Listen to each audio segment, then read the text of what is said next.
Paging Dr. Gary C. Please proceed to the geriatrics department. Emergency! Emergency! Paging Dr. C! Emergency! Emergency! Hello po sa inyong lahat. Ito po si Dr. Gary C. at nanonood po kayo ng Gabay sa Kalusugan. Ang ating topic ay morning water therapy. Ano po ba ang mga benepisyo ng pagsunod dito sa ating water therapy? Pero pag-uusapan natin hindi po yung Japanese version. Kasi doon sa Japanese version, painumin po kayo ng 1.5 liter of water pagkagising na pagkagising sa umaga. Medyo mahirap yon, lalo na sa mga pasyente kong senior citizen. So, dito, ang pag-uusapan natin yung aking version, yung palagi kong sinasabi sa mga pasyente ko, yung Doc Gary C, water therapy. Okay, pero bago natin pag-usapan yan, importante malaman nyo na mahalaga ang tubig sa ating katawan. Ang water percentage ng human, ang ating brain ay 83% water, ang kidneys 83%, ang lungs 85%, ang mata ay 95%, ang puso 75%, muscles 75%, at ang ating dugo, yung nakikita nyo sa baba, 94% water. So, mahalaga ang tubig, di ba? So ano yung aking version? Ganito po ang aking version. Kung kayo po'y halimbawa nagising ng alas 8 ng umaga, ang unang gagawin nyo, uminom ng 2 basong tubig na maligamgam. Ayaw ko mainit na mainit at ayaw ko rin po yung napakalamig na galing sa ref. Then kada 2 oras, tulad ng nakikita nyo, alas 10 ng umaga, 1 basong tubig, alas 12 ng tanghali, 1 basong tubig, alas 2, alas 4, alas 6, alas 8 ng gabi, tagi-1 basong tubig. Pag yan ay bibilangin nyo, yan na po yung sinasabing 8 glasses of water per day. Natural, in between, pwede naman kayo uminom ng tubig. Siyempre, depende sa ginagawa nyo. Kung kayo po'y nasa mainit na lugar, pinagpapawisan, nag-exercise, natural, you have to drink more water. So in between, pwede kang uminom maski kalahating baso o lagok-lagok man lang. Pero baka may magsabi, Dok, ako nagigising alas 6 ng umaga o alas 4 ng umaga. Di-adjust nyo na lang po yan. So ito'y binibigay ko lang parang halimbawa. So kung nagising ka alas 6 ng umaga, di 2 baso. So pwede naman lumampas tayo sa 8 basong tubig, lalo na kung meron naman tayong pangangailangan ng katawan na uminom ng tubig, di ho ba? Siyempre, natural yon. Pero may mababasa po tayo na ibang tinuturo. Yung iba naman ganito, the best time daw uminom ng tubig ay 2 baso pagkagising sa umaga. It activates your internal organ. Very good. Very good yan sa digestion. 1 glass 30 minutes daw bago ka kumain. Maganda rin daw sa digestion. Maganda rin yan sa mga gusto magpapayat, di ba? May nagsasabi 1 glass of water before taking a shower para daw bumaba ang blood pressure. At 1 glass before going to bed. Makakaiwas daw sa heart attack o kaya stroke. Pwede rin. Pero ang problema, sa mga may edad, pinalilimitahan ko na ang tubig pagdating sa gabi dahil nasisira ang tulog nila, lalo na yung mga may prostate enlargement at iba pa. So ano yung mga benefits ba ng pag-inom ng tubig? So since sinabi ko na yung kanina, ano yung mga percentage, alamin natin ano bang kahalagaan na uminom ng tubig, lalo na pagkagising sa umaga on an empty stomach. Di ba? Magtataka ka nga, bakit nga ba kailangan uminom ng tubig? Siyempre, nadidehydrate ka sa buong magdamag, natulog ka na hindi umiinom ng tubig. So, ang water therapy ay mahalaga po sa atin lahat. Bakit? Number 1, for better nutrient absorption and it purifies the colon. Ano ibig sabihin ng better nutrients absorption? Alam niyo po ba yung mga kinakain natin, pati mga vitamina, may mga tinatawag na water soluble. Pag hindi ka uminom ng sapat na bilang na tubig, hindi mo nakukuha yung mga sustansyang na kinakain nyo o yung mga ininom nyong vitamins. Halimbawa, vitamin C, vitamin B, yung vitamin B complex, saka yung vitamin C or ascorbic acid ay water soluble. Kailangan ng sapat na tubig para ma-absorb ng inyong katawan. It purifies the colon, kaya pag uminom ka ng tubig pagkagising sa umaga, ang ganda ng pag-ebs nyo.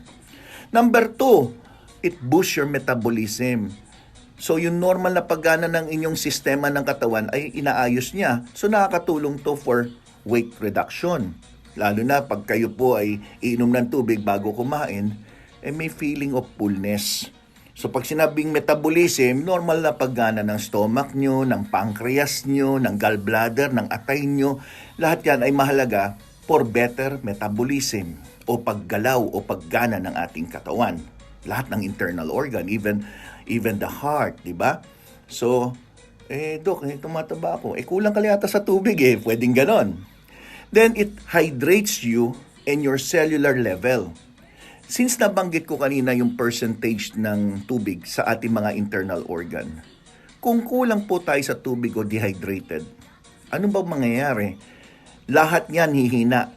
So, dun sa brain, hihina memorya mo. Minsan, madali ka malito, hindi ka makapag-concentrate, nahihilo. Heart, mahina pagbomba ng puso, tumataas ang blood pressure dahil ang dugo mo malapot pag kulang ka sa tubig at marami pang iba na binanggit ko kanina, di ba? Then number 4, it improves your skin complexion. So yung mga nagko-complain na makati ang balat, lalo yung mga senior, hindi nyo ba naisip na pwede palang ang dahilan, kulang lang sa tubig, nagda-dry ang balat? Yung pagkakaroon ng kulubot-kulubot, yung mga pagkakaroon ninyo ng madaling masugatan o parang madaling magkapasa, baka naman kulang din sa tubig yan. So yung itsura lang ng balat nyo, mahalata nyo kuluntoy na at marami pa mga diseases ng balat na pwede mangyari. Number 5, ini-improve nito ang inyong immune system o yung immunity. Bakit? Meron po tayong tinatawag na kulani, di ba? Yan yung tinatawag na mga lymph nodes. Yan yung mga drainage natin sa ating katawan. Inaalis yung mga bacteria, toxic, virus, parasite, lahat yan, no? Ngayon, kung ikaw ay uminom ng sapat na tubig, ang lymph nodes nyo ay mas maganda ang paggana nito o draining system.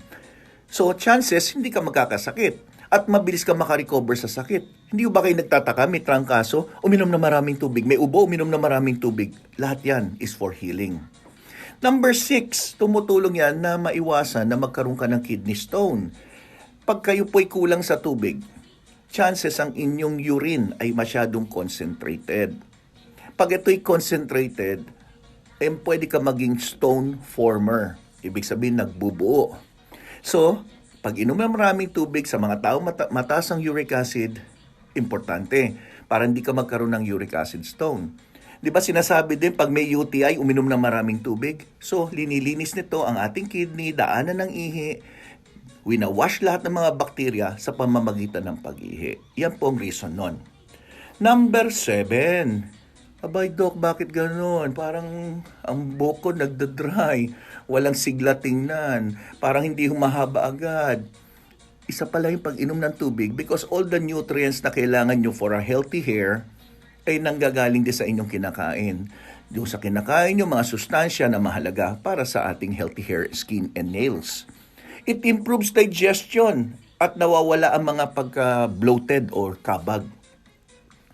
May mga pasyente ako na may GERD. Sabi ko, nasubukan mo na ba na uminom ng maraming tubig, maligamgam, every 5 or 10 minutes inom ka ng tubig? Aba, sabi niya, Doc, guminhawa. Nawala po yung kabag, nawala yung pangangasim. Gumanda rin yung aking panunaw at mas nakakadumi ako na maayos.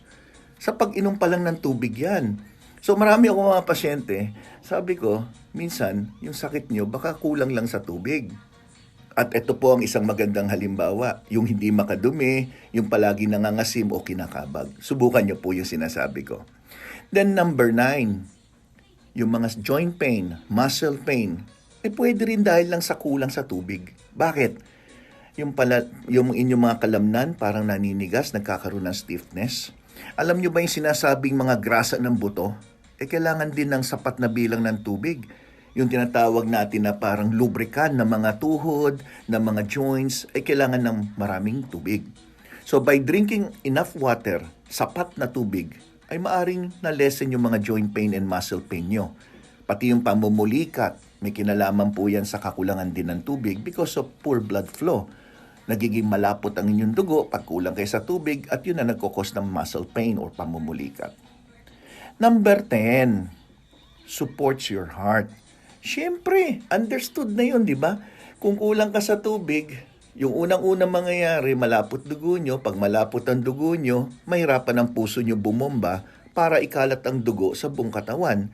So ang nangyayari sa puwersa, sumasakit ang puso nyo, sumasakit ang dibdib, naninikip ang dibdib, nahirapang huminga, at sasabayan pa yun ng pagtaas ng blood pressure.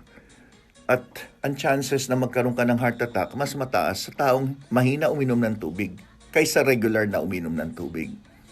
Ang dami palang nagagawa nitong tubig na to, no? Ay, nako, kung alam lang nila. Ang tubig din ay nagpapa-improve ng inyong mood. Mas masayahin, mas alerto, at ang energy level nyo mataas. Lalo na yung mga athlete na kailangan nyo po mag-exercise. Kung kulang kayo sa pag-inom ng tubig at sasabak kayo sa mga sports, pwedeng during that event, sumakit ng kalamnan nyo, nahilo kayo. Yung pagkakaroon nyo ng kakulangan ng lakas, pwede rin pala kakulangan ng tubig. Kaya nung ako'y nasa sports medicine, yan ang sinasabi ko palagi sa mga athletes, no? Make sure to drink, mag-hydrate ka before the event. Importante yan. Then number 12, improve nito ang inyong muscle performance. So yung mga senior citizen na pag naglalakad, palaging nangihina, wala daw kalakas-lakas. Pag tinanong mo, ilang basong tubig na inom niyo sa isang araw? Mga 3. Yung iba uminom lang ng tubig kung sila daw ay kumakain o kaya kung sila ay nauuhaw. Kung kayo po'y nauuhaw na, pwedeng senyalis na po yan ng dehydration. So pag inintay natin yung dehydration na nandyan na sa inyo, andyan na yung nahihilo, konting galaw, parang dinuduyan at marami pang iba. So kita nyo, kung talaga nag-ingat tayo, malaking bagay ang pag-inom ng tubig sa ating pag-iingat. If there's no water, there is no life. Simple, di ba? Totoo naman yon. So, yung mga iba sa inyo, baka nanonood ngayon pero hindi pa kayo nakasubscribe. Huwag nyo kalimutan mag-subscribe at mag-like po, thumbs up, at i-share nyo po lahat ng mga natutunan nyo dito sa Gabay sa Kalusugan. At yung request ko maglagay ng I Heart GSK dyan sa comment box as a sign of your support. Sa mga tao naman na nagtatanong, Doc, saan ba ang clinic nyo? Ito po ang aking clinic, The Life Extension Center for Health and Wellness. Andyan po ang address, matatagpuan lang sa 3rd floor ng Belkens Tower, nandun sa 127 Malacas Street, Central Diliman, Quezon City. Nasa likod lang ng Philippine Heart Center yan. At yan na po ang aking contact numbers. Okay? So, sana nakatulong po ako sa inyo. Ako po si Dr. Gary C., ang inyong gabay sa kalusugan. Bye-bye!